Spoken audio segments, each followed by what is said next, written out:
እንግዲህ ፈረደበት ሁለተኛ ሚስት ነው።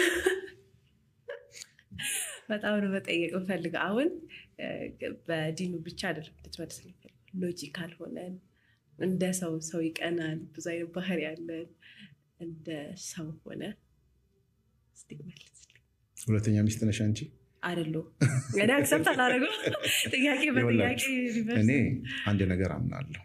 እንደ ሙስሊም ሁለተኛ ሚስትም ይፈቀዳል፣ ሶስተኛም ይፈቀዳል፣ አራተኛም ይፈቀዳል። ለምን የሚለው ሰዋዊ መልስ የለውም። ይህም በደንብ እወቁ።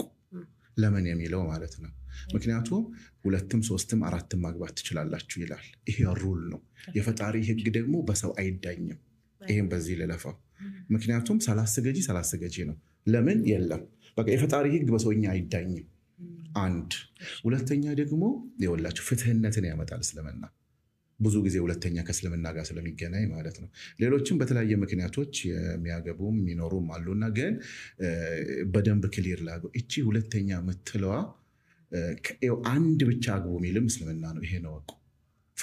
ፍትሃዊነትን ይጠይቃል ትዳር ውስጥ አንድ ብቻ ማለት ነው። ፍትሃዊ ሆነ የአንደኛውን በፍትሃዊነት ማለት ነው ወደ ሁለተኛ ሶስተኛ። ግን ቁጥሩ ራሱ የቁጥር ጥያቄ የኔም ያንቺም አይደለም። ለምንድነው ሁለት የሆነው? አላህ ብቻ ነው የሚያውቀው። በቃ አትፈላሰፉ፣ አያስፈልግም። እንቅልፍም አትጡ።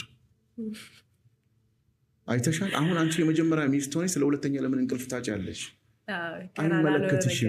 አይመለከትሽም። አላህ ጽፎልሽ ባልሽን አገባሽ አይደለም? ደህና አለቅ። አንቺ የሚስትነት ድርሻ ከአንቺ የሚጠበቀውን ከባልሽ ጋር መሆን ያለሽበትን ነገር እስከምትችይው the best version ተጠቀሚና ጥሩ እናት፣ ጥሩ ሚስት፣ ጥሩ አጋር ሆኚ። ከዛ የዘለለ አይመለከትሽም፣ ማድረግም አትችይም። እኔ በሌላም ሳሰለጠን ላይፍ ኮች ሆኜ የማይመለከታችሁ ነገር ላይ ጊዜያችሁን አትግደሉ።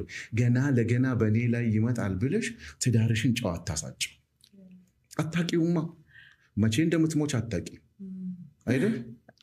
ለምን ወደዚህ እንደምትመጣ አታቂ። አንቺ ስለከለከልሽ ሁለተኛ ሚስት አትከለከል። በጣም ይቅርበሉኝ። ይሄ የኛ ስልጣን አይደለም። እምነት በሰዋዊ ምልከታ አይደለም።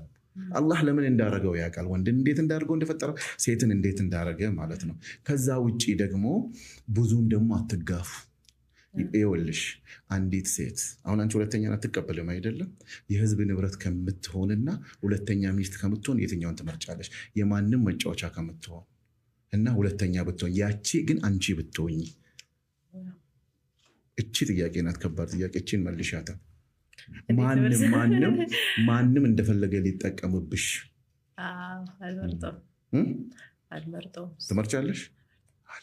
አንዳንድ ጊዜ እነዚህ ነገሮች የመረረ እውነቶች ናቸው። በጣም ፔንፉል ነው።